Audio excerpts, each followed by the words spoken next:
금요 심야 기도의 자리에 나오신 여러분을 축복하고 환영합니다. 오늘 굉장히 따뜻했죠? 이렇게 또 갑자기 따뜻해질 때 좋기도 하지만 감기 조심하셔야 됩니다.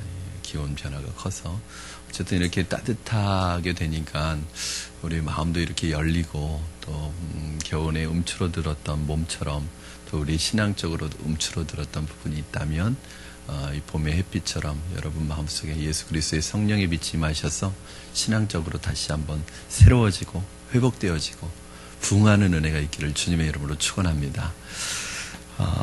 오늘 본문 말씀을 가지고 하나님의 나라에 대해서 여러분과 나누게 될 텐데 조금 무거운 주제일 수도 있지만 한번 우리가 오늘 뜨겁게 기도해야 될 기도의 제목일 수도 있습니다. 하나님의 나라를 제가 그동안 계속 강조를 해왔기 때문에 여러분은 이미 다 아실 거예요. 그렇죠? 하나님의 나라는 예수님께서도 말씀하셨지만 여기 있다 저기 있다 하는 것이 아니라 장소적인 의미가 아니라 예수 그리스도께서 임해 계신 예수께서 함께 계신 그곳이 하나님의 나라라고 했습니다. 하나님의 나라는 굉장히 우리가 생각하는 것 이상으로 굉장히 큰 폭이 넓어요. 우리가 과거에 예수천당 불신지옥 최건능 목사님이 이렇게 외치고 다닐 때는 그 시대에는 그것이 굉장히 효과적인 전도 방법이었어요. 왜냐하면 그 시대에는 그 하나님의 나라가 임박했다는 임박감이 있었기 때문에 그렇게 하면 복음이 그 시대의 사람들의 귀에 잘 들어왔습니다. 왜냐하면 그걸 설명할 시간이 없는 거예요. 빨리 이 복음을 전해야 되기 때문에. 그런데 그 최건능 목사님이 외쳤던 예수천당 불신지옥으로는 성경이 말하는 하나님의 나라를 다 설명하기에는 너무나 부족한 단어예요. 자, 하나님의 나라는 바로 나중에 우리가 천국 가서 나중에 이 세상을 떠나서 가는 천국도 있지만 사실은 하나님 나라에서 계속 강조하는 게 뭐냐면 하나님의 다스림과 통치예요. 그렇죠? 그러니까 우리가 나중에 죽어서 가는 천국도 있지만 이 땅에 현세적으로 우리가 살아갈 때 이 땅에서 누리는 하나님의 나라가 분명히 있는 거예요. 그게 무엇이냐 하면 하나님의 다스림과 통치를 누리며 살아가는 것이고 영접하는 자 곧 그 이름을 믿는 자들에게는 하나님의 자녀가 되는 권세를 주셨다고 말씀하실 때 하나님의 자녀가 된다는 것은 천국에서 누리는 어떤 천국의 시민이 되는 것을 말합니다. 그러나 하나님 나라의 권세라는 건 뭐냐면 이 땅에 살아가는 동안에 하나님께서 우리를 주신 자녀된 권세를 이 땅에 누리면서 살아가는 거예요. 우리는 천국만 바라보면서 이 땅의 삶을 그냥 하루하루 연명해가는 불행하게 비참하게 그냥 이 세상이 빨리빨리 지나가서 천국만 빨리 와라 이러면서 사는 사람이 아니라 이 세상이 물론 하나님의 백성이 이 정체성을 가지고 살아가기 쉽지 않고 만만하지 않고 넉넉하지 않더라도 이 땅에서 하나님의 자녀의 권세를 분명히 누리면서 살아갈 수 있는 은혜가 있는 거죠. 그것이 우리의 부유함이고 그것이 우리의 재산이고 그것이 우리의 파워고 힘이지 않습니까, 여러분? 그래서 우리가 주머니에 돈이 떨어져도 지갑에 돈이 떨어져도 우리의 삶의 환경이 월세를 살아도 전세를 살아도 여러분 우리 기죽지 않잖아요. 그렇죠? 그것 때문에 내가 비참하다고 생각하지 않잖아요. 왜 그래요? 그게 우리의 정체성이 아니고 하나님이 주신 하나님의 자녀의 권세가 우리에게 있는 거죠. 여러분 그런 권세를 누리고 살아가도록 하나님의 나라는 두 가지 단어로 요약이 됩니다. 이미 하나님의 나라가 임했어요. 언제? 예수 그리스도와 함께 하나님의 나라가 임했고 지금 우리 가운데 하나님의 나라가 분명히 있습니다. 그러나 또 하나는 건 아직 하나님의 나라는 완전히 완성되지는 않았어요. 자, 계속해서 예수님께서 이 땅에서 하나님의 나라의 통치를 받아가는 부분에 대해서 말씀하고 계셨는데 오늘 부분은 조금 다른 얘기를 하고 계시는데 오늘은 내세적인 하나님의 나라에 대해서 말하고 있습니다. 즉 우리가 하나님 나라의 천국에 들어가는 것 그것에 대해서 얘기하고 있어요. 예수님께서 참 균형적으로 설명을 하시는 거예요. 그런데 내세적인 하나님의 나라가 또 현세적인 하나님의 통치를 받는 나라하고 긴밀하게 연결되어 있다는 것을 오늘 보실 수 있습니다. 자, 예수님께서 말씀을 전하시고 기적을 행하시는 현장에는 모르긴 몰라도 수많은 사람들이 무리와 군중들이 떼를 지어 다녔을 것이라고 생각합니다. 왜냐하면 그 메시아에 대한 기대, 이스라엘의 회복에 대한 기대, 그리고 그 이스라엘을 회복할 그 메시아라고 생각되는 분이 지금 예루살렘을 향해서 올라가고 있기 때문에 이제 누가복음도 여러분 끝날 날이 얼마 안 남았습니다. 올라가고 있기 때문에 얼마나 수많은 인파들이 몰렸겠어요. 그런데 그 중에 여러분 많은 사람들이 있지만 이 아이들을 가진 어머니들은 그런 분이 예수님이 메시아이고 그 위대한 선생이고 할 때 이 아이들의 엄마는 그분에게 안수기도라도 받게 하고 싶어서 이렇게 아이들을 데리고 나오는 거예요. 그런데 누가복음에 계속 짙게 깔려있는 여러분 사상을 아시겠지만 당시에 아이들과 여자들은 굉장히 소외되고 소홀히 여겨지던 대상이었습니다. 그러니까 아이들이 예수님께로 나오려고 하니까 오늘 본문에는 두 가지 단어가 있는데 왜 그렇게 했는지는 모르겠지만 두 가지 다라고 생각해요. 15절에서는 뭐라고 말씀하고 있냐 하면은 사람들이 예수께서 만져주심을 바라고 자기 어린 아기를 데리고 나왔다고 돼 있어요. 아기라고 그랬는데 16절에 가서는 어린 아이들이라고 되어 있습니다. 이것도 사실은 저는 둘 다라고 생각해요. 왜 아기가 아이로 바뀌었을까? 아기도 있고 영아도 있고 유아도 있겠죠. 그렇게 예수님께 안수라도 받고 싶어서 나오는데 제자들이 막기 시작했어요. 왜냐하면 제자들은 여러분 잘 아시겠지만 지금 하나님의 나라를 어떻게 생각하고 있냐면 이 지상에 이루어지는 어떤 정치적인 국가적인 나라로 생각하고 있었어요. 그렇기 때문에 이 사람들에게 있어서는 아이들은 그 하나님의 나라를 세우는데 아무런 도움이 안 되는 방해가 되어지는 존재예요. 그러니까 꾸짖어서 내보내려고 했습니다. 우리 옛날처럼 애들은 가 그런 것처럼 애들은 내보내려고 했어요. 그때 예수님께서 뭐라고 하시냐면 아이들을 불러 가까이 하시고 이르시되 어린아이들이 내게 오는 것을 용납하고 금하지 말라. 이유는 하나님의 나라가 이런 자의 것이니라. 여러분, 하나님의 나라가 이런 자의 것이니라. 이게 굉장히 중요한 말입니다. 하나님의 나라가 이런 자의 것이니라. 이게 무슨 뜻이냐면요, 이러한 자가 하나님의 나라에 속해 있다, 이런 자가 하나님의 나라에 들어간다, 이런 자가 구원받는다, 그런 뜻이에요. 즉 무슨 말이냐면 이런 자가 하나님의 나라에 속해 있다, 이 말은 이런 자가 구원을 받는다, 천국에 들어간다는 뜻입니다. 따라서 오늘 본문은 예수님께서 우리에게 분명하게 말씀하시는 게 뭐냐면 누가 천국에 들어가느냐, 누가 하나님의 나라에 들어가느냐에 대한 부분이에요. 저는 여러분이 이미 내가 천국에 들어간 천국의 백성이라고 생각된다면 이렇게 적용을 하셨으면 좋겠어요. 내가 천국 백성으로서 구체적으로 내 삶에 어떠한 모습이 나타나야 되는지로 생각하셨으면 좋겠고, 혹시라도 아직 내 마음속에 예수 그리스도를 구주로 영접하지 못한 분이 혹시라도 계시다면 이렇게 해야지 하나님의 나라에 들어가는 거예요. 자, 첫 번째, 사실은 우리는 누가 하나님 나라에 천국에 들어갈까 별로 고민하지 않습니다. 그렇죠? 이렇게 쉬운 질문이 있어요. 믿는 자가 들어가겠죠. 그렇죠? 근데 예수님은 좀 다른 측면에서 얘기하십니다. 첫 번째, 누가 천국에 들어가요? 어린아이 같은 자들이 들어간다.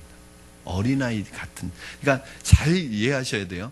어린아이들이 들어가는 게 아니라 어린아이 같은 자들이 들어가는 거예요. 또 이걸 어떤 분은 잘못 해석해서 애들은 무조건 천국에 들어간다고 그렇게 해석하시는 분이 있는데 아니에요. 어린아이 같은 자들.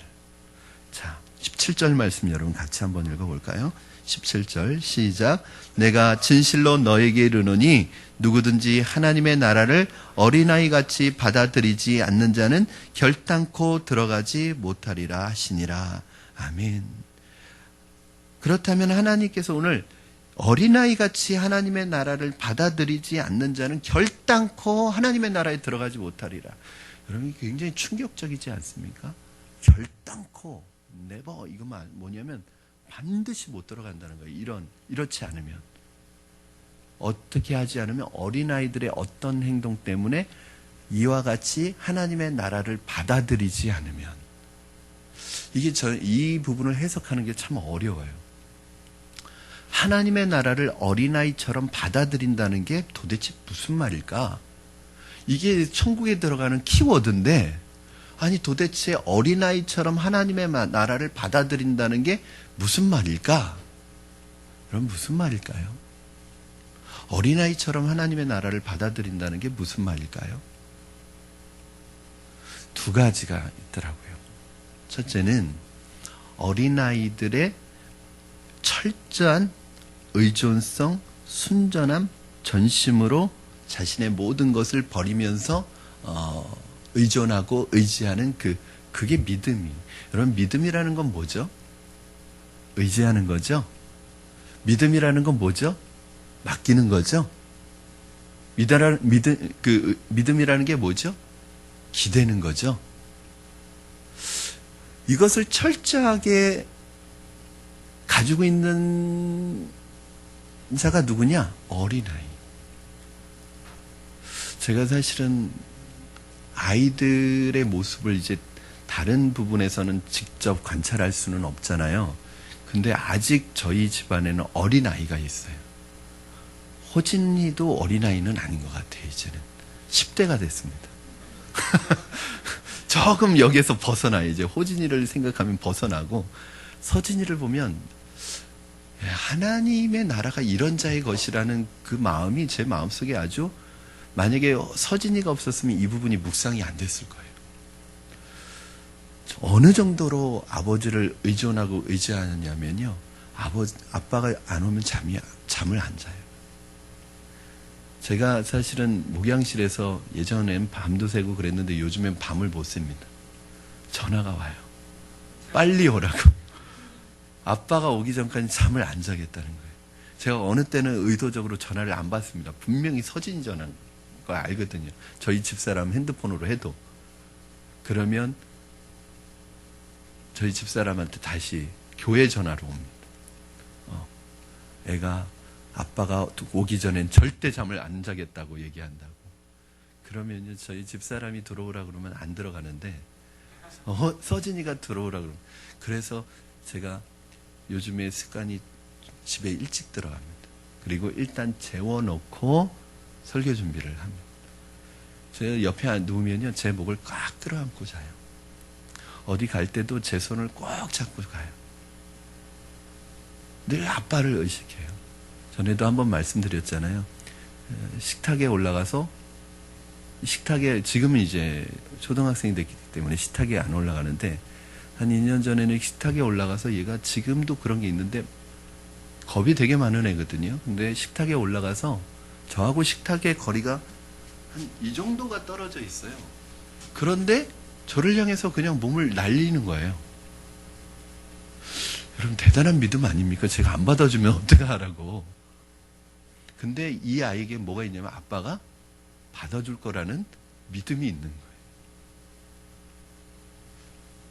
여러분, 우리는 하나님 앞에서 하나님을 향해서 그렇게 우리의 몸을 던지십니까? 하나님 믿고 그냥 뛰어드십니까? 안 되잖아요. 벌써 우리 어린아이의 믿음이 없는 거예요. 근데 아빠가 안 받아주면 어떡하려고 너 뛰어내려 그랬더니 당연히 받아주죠. 이게 믿음입니다. 언젠가 그 구약성경대학 시간에도 말씀드렸는데, 우리 저희 아들들이 지금은 조금 거기 벗어나고 있는 것 같은데, 지금도 조금 벗어나지 못한 것 같아요. 그 히어로들에게 빠져가지고, 스파이더맨, 아이언맨, 이런 거에 한참 빠져 있었습니다. 근데 그림을 계속 한 장 한 장씩 그리더니, 제일 뒤에 히어로가 아닌 사람을 하나 그렸어요.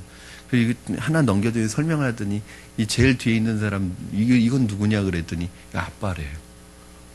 왜 아빠를 그렸냐? 저한테는 아빠가 히어로라는 거예요.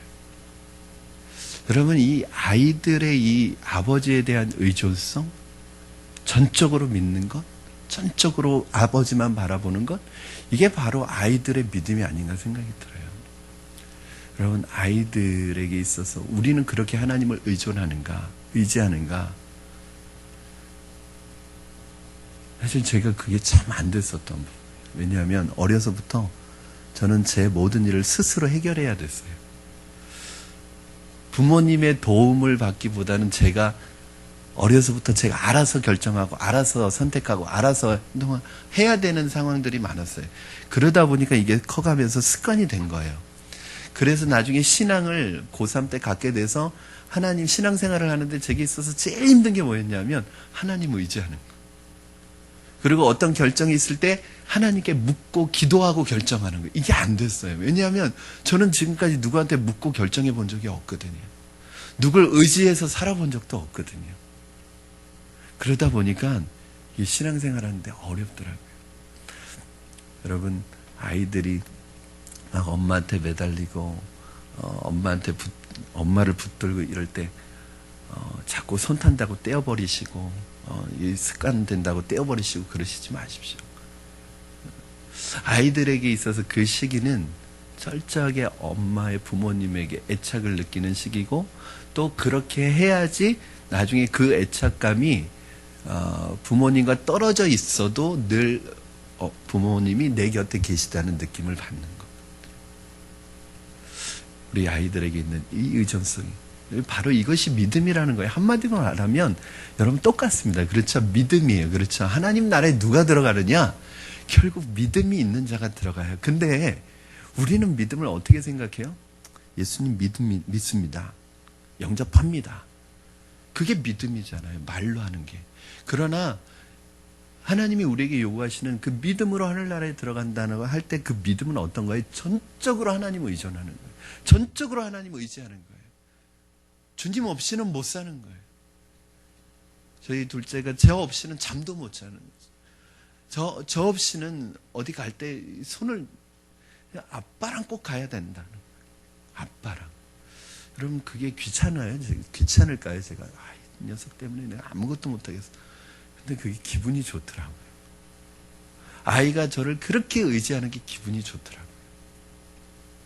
이 아이에게 있어서는 정말 아빠가 절대적인 존재구나. 저는 여러분에게 있어서 하나님이 그런 분이 되기를 바랍니다. 하나님이 절대적인 분이 되기를 바랍니다. 여러분 마음속에 그 어떤 것도 하나님과 대체 불가능한, 하나님과 바꿀 수 없는, 주님과 바꿀 수 없는 하나님으로 여러분 우리에게 여겨지기를 바랍니다. 근데 이게 우리가 참 안 되잖아요. 여러분, 하나님의 나라를 받아들인다는 것은 뭐예요? 하나님의 통치, 하나님의 나라는 통치니까 하나님의 나라의 통치, 하나님의 나라의 그 주권에 순종하는 것입니다. 왜냐? 여러분, 이 하나님의 나라의 주권, 통치에 순종하는 것과 믿음으로 구원받는다는 게 동일한 원리인데 왜 그런가? 믿음이라는 것이 행함을 배제한다면은 이것이 다른 말이 되겠지만 믿음이라는 것이 행함을 포함하는 것이라면 이건 다른 원리가 아니에요. 제가 언젠가 그런 말씀을 드린 적이 있습니다. 여러분, 야고보서의 내용과 로마서의 내용이 완전히 상반되잖아요. 로마서는 뭐예요? 믿음으로 의롭게 된다는 일신칭의를 얘기하고 있어요. 오직 믿음으로. 그렇죠? 그런데 야고보서는 어떤 말을 하고 있어요? 행함이 없는 믿음은 거짓 믿음이다. 이렇게 얘기하고 있어요. 여러분, 로마서를 쓴 바울이 맞습니까? 야고보서를 쓴 야고보가 맞습니까? 누가 이깁니까? 둘 다 맞죠. 그렇죠? 그러면 진짜 믿음이라는 게 뭐예요? 저 믿어요. 저 예수님 믿어요. 저 천국 가는 거 믿어요. 제 말의 뉘앙스를 아시겠죠? 여러분, 참된 믿음이라는, 믿음으로 말미암아 구원을 얻는다, 믿는다는 게 무슨 뜻이죠? 믿어요. 그냥 입술로 형식적으로 믿어요. 저 믿어요. 나 믿어. 이게 믿는 건가요? 믿음으로 구원받는다고 할 때 그렇게 말씀하실 분이 있어요. 그냥 믿기만 하면 구원받는다면서요. 근데 왜 자꾸 다른 얘기 하세요? 왜 자꾸 순종을 요구하세요? 왜 자꾸 열매를 요구하세요? 여러분, 저는 믿음으로 구원받는다고 했을 때 그 믿음이라는 것은 뭐냐면 참된 믿음이에요. 참된 믿음이라는 건 뭐예요? 사형리를 외우신 분들은 다 아실 거예요. 믿는다는 것은 영접한다는 거예요. 그렇죠? 영접한다는 게 뭐죠?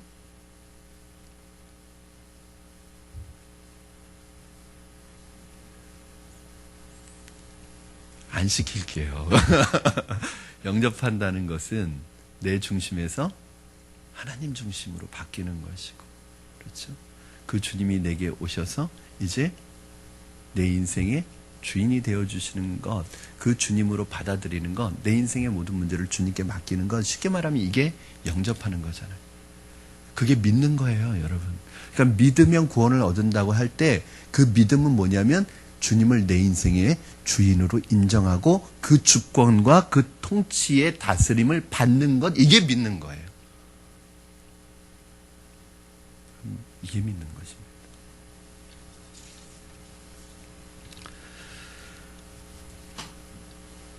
따라서 믿으면 구원 얻는다는 것에서 믿음은 참된 믿음을 전제합니다. 저는 여러분이 이러한 믿음을 가지게 되기를 바랍니다. 그러면 이것이 무엇이냐면 어린아이 같이 믿는 거예요. 저는 우리 안에 있는 이 순수한, 그러니까 그래서 어린 아기, 어린 아이 그렇잖아요, 여러분. 아기가 나왔다는 건 전 요번에 처음 봤어요. 늘 어린아이로만 생각했지 아기라는 그 글씨가 거기 들어가 있는지는 몰랐는데, 왜 그러냐면 이 아기들은 더 하잖아요. 부모 없이 절대 살 수 없습니다. 여러분, 우린 다른 거 없이는 살 수 있어요. 돈 좀 없어도 살 수 있어요. 집 넓지 않아도 살 수 있어요. 근데 우리는 뭐 없으면 못 살아요? 하나님 없이는 못 살아요. 말씀 없이는 못 살아요. 너희가 떡으로 사는 존재가 아니라 하나님의 입에서 나오는 말씀으로 사는 존재라고 말씀하셨어요. 그게 어린아이. 갓난 아이들 같이 신령한 젖을 순전하고 신령한 젖을 사모하라. 이는 너희로 구원에 이르도록 자라게 하려 함이니라. 여러분, 이 어린아이와 같은 마음으로 주님을 구하시고 주님을 찾으시고 주님이 여러분의 전부가 되는 그 믿음을 소유하시기를 주님의 이름으로 축원합니다.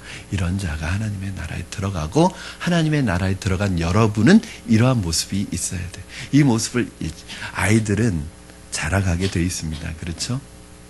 그러나 하나님께서 오늘 우리에게 요구하시는 것은 그 어린아이의 믿음을, 순수함을 잃어버리지 말라는 거예요. 두 번째, 오늘 천국에 들어가는 자는 어떤 자입니까? 자기의 소유를 포기하는 자. 이렇게 하면 막연하죠? 근데 오늘 본문 말씀에서 여러분, 어떤 관리가 나옵니다. 이 관리가 와서 다른 본문에서는 부자 청년이라고 나오는데 이름은 나오지 않아요. 그건 뭐냐면, 여러분, 성경에서 이름이 나오지 않는 사람은 그 이후로 그 역사의 페이지에서 사라진 사람들이에요. 만약에 이 사람이 예수님을 따라갔다면 이름이 기록되었을 텐데, 익명성을 요구하는 것은 부끄러운 부분을 가려주기 위한 일종의 입니다. 이 사람이 세상에서는 이름이 알려진 사람일 수 있지만 성경의 역사, 하나님의 나라의 역사에서는 이름이 없는 사람이에요. 저는 여러분이 세상에서 이름 날리는 사람이 되기보다는 하나님 나라의 역사책에 이름이 기억되는 분들이 되기를 주님의 이름으로 축원합니다. 그게 중요하죠.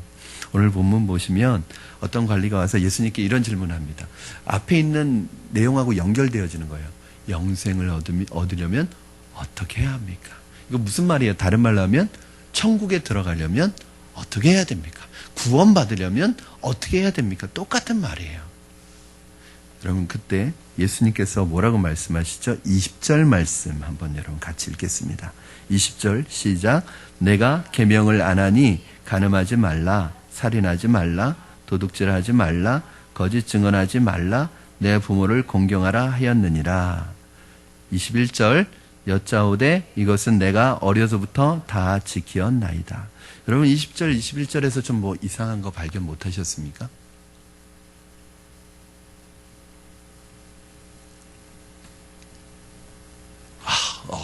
지금 우리 정 집사님이 이렇게 뭔가 여기에 정구가 들어왔어요. 뭐죠, 집사님? 맞아요. 그 10계명 중에서 하나님에 대한 계명이 빠져 있어요. 네, 그것도 잘 발견하셨어요.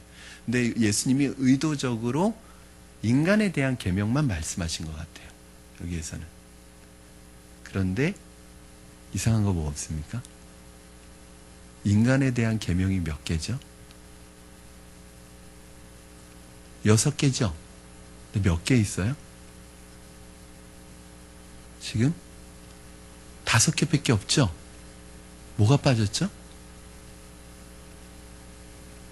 또 대답하기 바로 내 이웃의 것을 탐내지 말라가 빠졌죠. 예수님이 의도적으로 빼놓으신 거 아세요?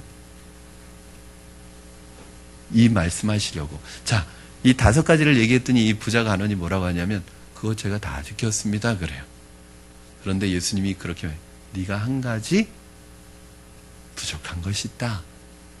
이 말이 뭐냐면 너 한 가지 안 하고 있는 게 있다. 그 한 가지가 뭐예요? 이웃의 소유를 탐내지 말라를 안 지키고 있는 거예요. 그러고 보니까 이 부자 간원이 가지고 있는 재물이 어떤 성격의 재물이냐가 한번 생각해 봐야 되는 거예요. 예수님께서 너 그 재물 다 팔아가지고 가난한 자들에게 나누어 주고 나를 쫓아, 이 말은 여러분 갑자기 예수님이 칼 안 든 강도죠. 너 그 재물 다 나눠주고 나를 쫓아. 왜 갑자기 예수님이 이 말씀을 하셨을까요? 저는 그런 생각이 들었어요. 사실은 이 부분도 오늘 처음 본 거예요. 그전에는 제가 이렇게 설교 안 했습니다. 그렇죠? 예수님이, 첫째는 그거 생각해 볼 수 있죠. 예수님이 이 부자 간원이 가난해지기를 원하신 건 아닐 거예요. 그렇죠?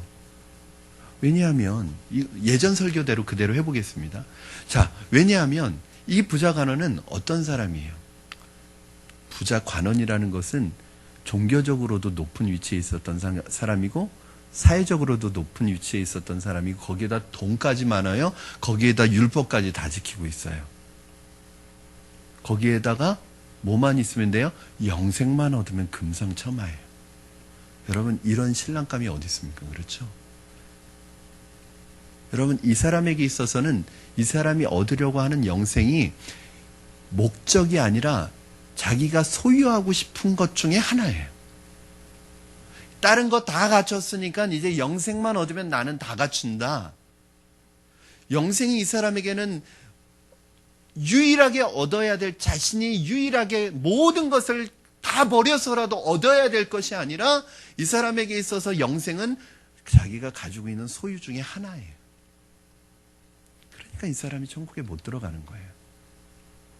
그런데 저는 오늘 본문을 보면서 또 하나, 예수님께서 이 사람에게 왜 재물을 팔으라고 하셨을까? 여러분 기억하십니까? 세리가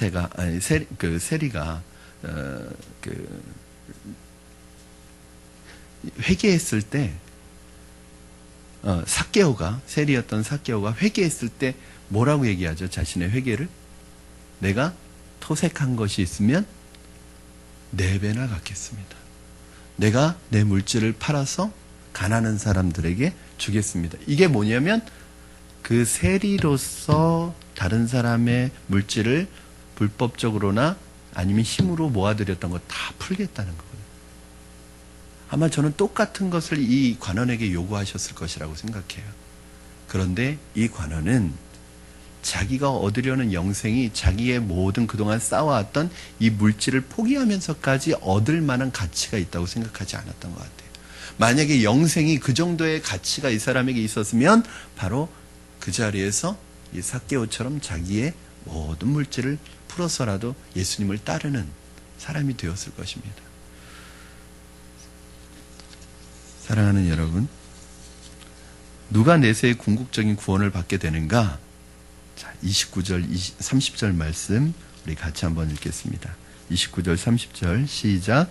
이르시되 내가 진실로 너희에게 이르노니 하나님의 나라를 위하여 집이나 아내나 형제나 부모나 자녀를 버린 자는 현세의 여러 배를 받고 내세의 영생을 받지 못할 자가 없느니라 하시니라. 아멘. 하나님을 위하여 집이나 가족을 포기한 자는 반드시 구원을 받는다. 반드시 받는다. 어쩌면 우리 이 말에 대해서 거부감이 있을 수 있습니다. 왜 가족을 버리는가? 여러분 여기에서 내 아내나 내 부모나 내 자녀를 말하는 것은 이것은 진짜 그 가족을 얘기하는 것이 아니라 그 당시에서는 이 문구 자체가 그 사람의 재산을 얘기하는 것이라는 표현이에요. 즉 이 말은 너무 디테일하게 가족 누구누구 아내를 버리고 아이를 버리고 이런 게 아니라 하나님의 나라를 위해서 자기의 소유, 자기의 재산, 자기가 가지고 있는 것을 버리는 사람은 결탄코 천국에 들어가지 못할 사람이 하나도 없다는 거예요. 이게 왜 그럴까요? 여러분, 오히려 이 본문은 믿음으로 구원받았다는 것이 무엇인지 구체적으로 우리에게 가르쳐 줍니다. 참으로 믿는 자는 하나님의 나라를 위하여 모든 것을 포기할 수 있어요. 왜? 왜 그렇게 할 수 있는 이유가 무엇인가? 내 재산을, 내가 가지고 있는 것을, 내가 가지고 있는 소유를 다 포기할 수 있는데 왜 그런 것인가? 하나님을 참으로 믿기 때문에 그래요. 그래서 믿음이에요. 결국은 믿음 얘기하는 건데 오늘 여러분과 제게 이루어진 믿음은 어떤 믿음이냐면 우리가 처음에는 그냥 믿는 것으로 믿고 하나님의 백성이 된 줄 알았는데 이제 우리의 그 믿음이 어떠한 열매로 나타나야 되냐면 그 어린아이와 같은 삶의 열매로 나타나야 되고 전적으로 하나님을 의지하는 열매로 나타나야 되고 두 번째는 주님을 위해서 하나님의 나라를 위해서는 내 모든 소유와 재산까지도 다 포기할 수 있는 믿음으로 나타나야 돼요. 왜요? 왜 주님이 그걸 요구하세요? 왜 주님이 우리를 가난하기를 원하세요? 주님이 우리가 망하기를 원하세요? 그게 아니라 하나님이 참으로 하나님을 믿기 때문에 이거 포기할 수 있는 거죠. 오늘 이제 내일 큐티 학교를 1일 큐티 학교를 하잖아요. 그래서 본문 말씀을 또 읽는데 시편 말씀에 이 말씀이 있는 거예요. 하나님 외에는 내게 참된 복이 없나이다. 주 외에는 내게 복이 없나이다. 이 말씀이 나와요. 여러분 진짜 우리 인생의 참된 복은 누구예요? 하나님만이 우리의 복이에요. 하나님만이 우리의 복의 통로예요. 그 하나님을 붙드는 게 지혜로운 거예요. 그 하나님을 붙들어야지 하나님으로부터 공급되는 은혜가 있는 것이지 정작 하나님은 빼놓고 하나님이 주시는 부수적인 것에 내 마음이 붙들려 있으면 하나님께서 그것은 믿음이라고 보지 않는 거예요. 사랑하는 여러분, 믿음은 하나님의 나라와 세상의 가치와 충돌했을 때 하나님의 나라를 선택하는 겁니다. 믿음이라고 하는 것은 결정적일 때 세상의 가치를 내려놓고 하나님의 나라를 선택하는 게 이게 믿음이에요. 여러분과 제게 있는 믿음이라는 것이 참된 믿음인지 아닌지 알 수 있는 방법은 뭐냐면 세상의 가치와 세상의 그 좋은 것들이 내게 왔을 때 그것이 하나님의 나라와 충돌했을 때 어떤 걸 선택하느냐. 결정적인 순간에 여러분 하나님의 나라를 선택하는 거 그게 믿음이에요. 오늘 여기에서 부자 청년은 실패했던 거예요. 결국은 이 부자 청년 천국에 들어갔을까요? 못 들어갔을까요?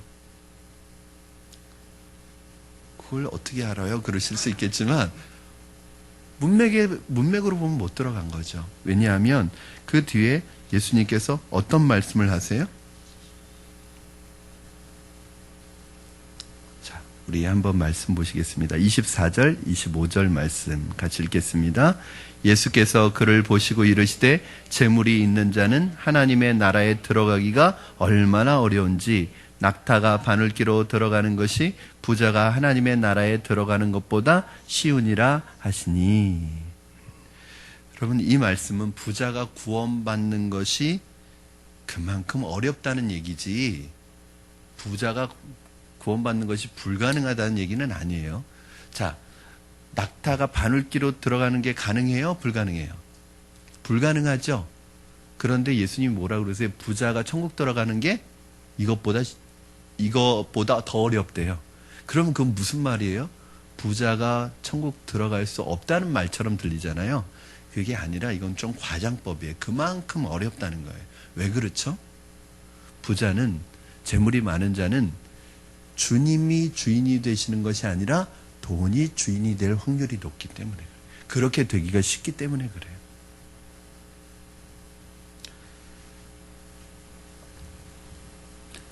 사랑하는 여러분, 여러분의 주인은 누구십니까?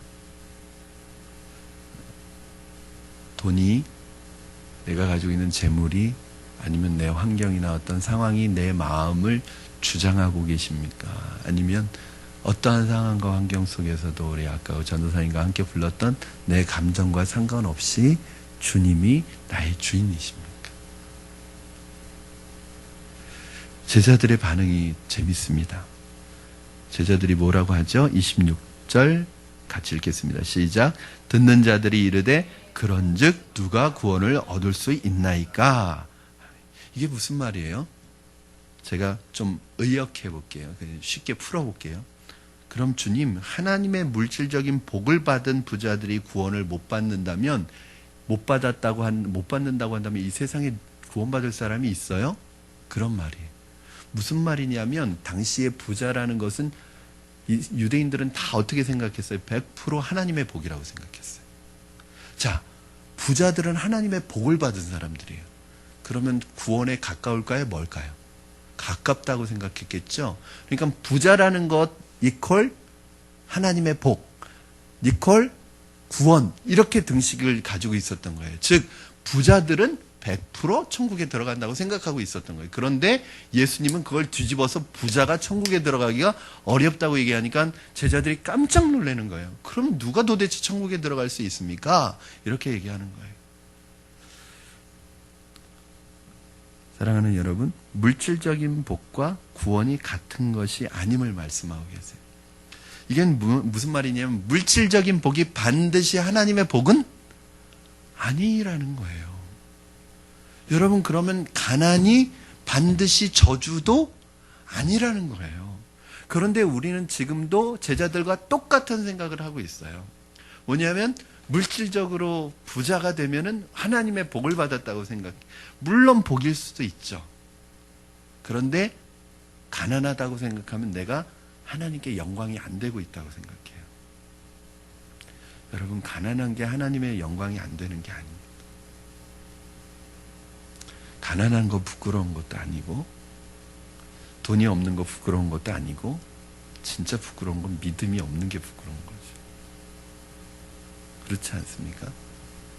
돈이 많은 것 자체가 자랑거리가 아닙니다. 오늘 예수님께서 뭐라고 말씀하세요? 그렇다. 27절 말씀 우리 같이 한번 읽겠습니다. 시작. 이르시되 무릇 사람이 할 수 없는 것을 하나님은 하실 수 있느니라. 누가 구원받을 수 있어요? 그래, 사람은 못한다. 구원의 문제는 사람이 못한다. 그러나 하나님은 하실 수 있다. 즉 우리의 구원은 돈이 있다고 받는 것도 아니고 돈이 없는 것 때문에 받는 것도 아니다. 구원은 전적으로 하나님이 하시는 것이다. 하나님은 하실 수 있다. 이게 뭐냐면 즉 예수 그리스도를 통해서, 예수 그리스도의 하나님 나라의 복음을 통해서 예수님을 믿는 그 믿음이 주어진 사람은 할 수 있다는 거예요. 자신의 소유를 버릴 수 있다는 거예요. 자신의 소유를 포기할 수 있다는 거예요. 왜? 그건 내가 하는 게 아니라 하나님이 하시는 거니까. 이번 첫 번째 사역 훈련 첫 시간부터 우리 사역반 훈련 받는 분들이 너무 놀라워요. 여러분, 다 사역반이시네요. 죄송합니다. 벌금이 없어요. 그게 중요한 게 아니라 요번 사역 제자반 할 때는 너무너무 힘들게 하셨던 분이 요번에는 되게 마음도 편안하게 성령의 은혜로 하고 있어요. 그리고 우리가 전체가 지금 성령의 사람으로 빚어지게 해달라고, 성령의 힘으로 하게 해달라고 그렇게. 여러분, 제자훈련이 왜 힘들어요? 제자훈련 딱 끝나면서 할렐루야 제자훈련 끝났다 이런 분들은 제자훈련 내 힘으로 한 거예요. 그동안. 그러니까 그렇게 힘든 거예요. 이런 분들은 100% 제자훈련 끝나면 큐티도 안 하고 성경도 안 읽고 기도도 안 합니다. 왜요? 내 힘으로 한 거예요. 그동안. 여러분, 내 힘으로 하면 너무너무 힘든 거예요. 그런데 이번 사역반에 올라오신 분들은 참 틀려요. 뭐냐면 사실은 제가 봐도 뭘 숙제를 해올 시간이 없어요. 밤늦게 들어오죠. 새벽 예배 나오죠. 그런데 숙제를 해오시는 거예요. 그것도 숙제를 위한 숙제가 아니라 숙제하면서 은혜를 많이 받아가지고 오시는 거예요. 이 얘기를 들어봤더니 너무너무 힘들지만 은혜로 내 힘으로 하는 게 아니라 성령의 힘으로 하고 있는 거예요. 자, 우리 이거 계속해. 우리 힘으로 하지 맙시다. 그러면서 요번 주에 암송했던 구절이 뭐예요? 로마서 8장 1절에서 4절 했잖아요.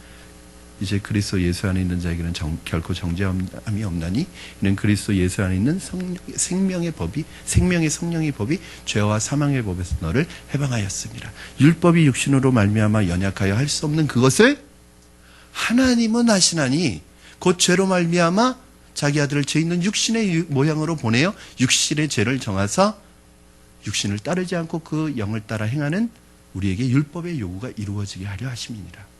여러분, 율법이 육신으로 말미암아 연약하여 할 수 없는 그것을 하나님은 하셔요. 그런데 어떻게 하시냐면 그 영을 따라 행하는 우리에게 율법의 요구가 이루어지게 하십니다. 여러분, 우리 힘으로는 할 수 없습니다. 우리는 할 수 없지만, 오늘 똑같은 말씀이에요, 여러분. 우리로는 할 수 없지만 하나님은 하실 수 있느니라. 사랑하는 여러분, 그렇습니다.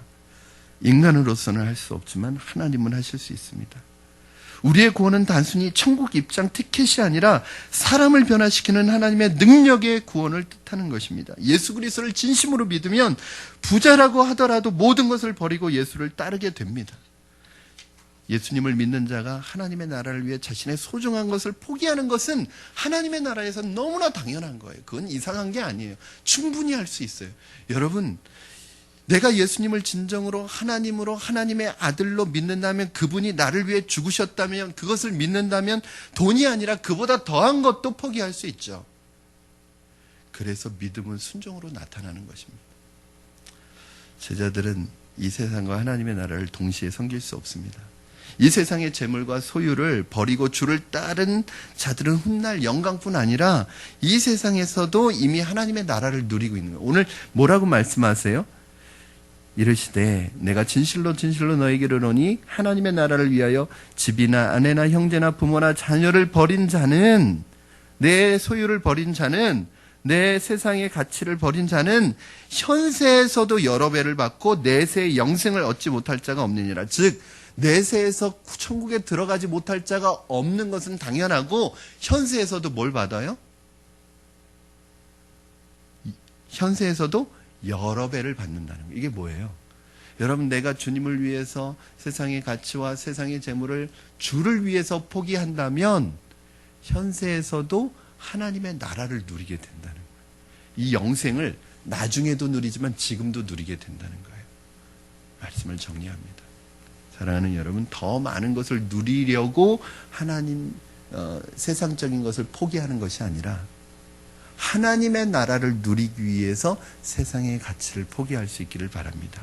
우리가 포기하는 것도 욕심이 들어가면, 내가 포기하면 하나님이 이렇게 주시겠지?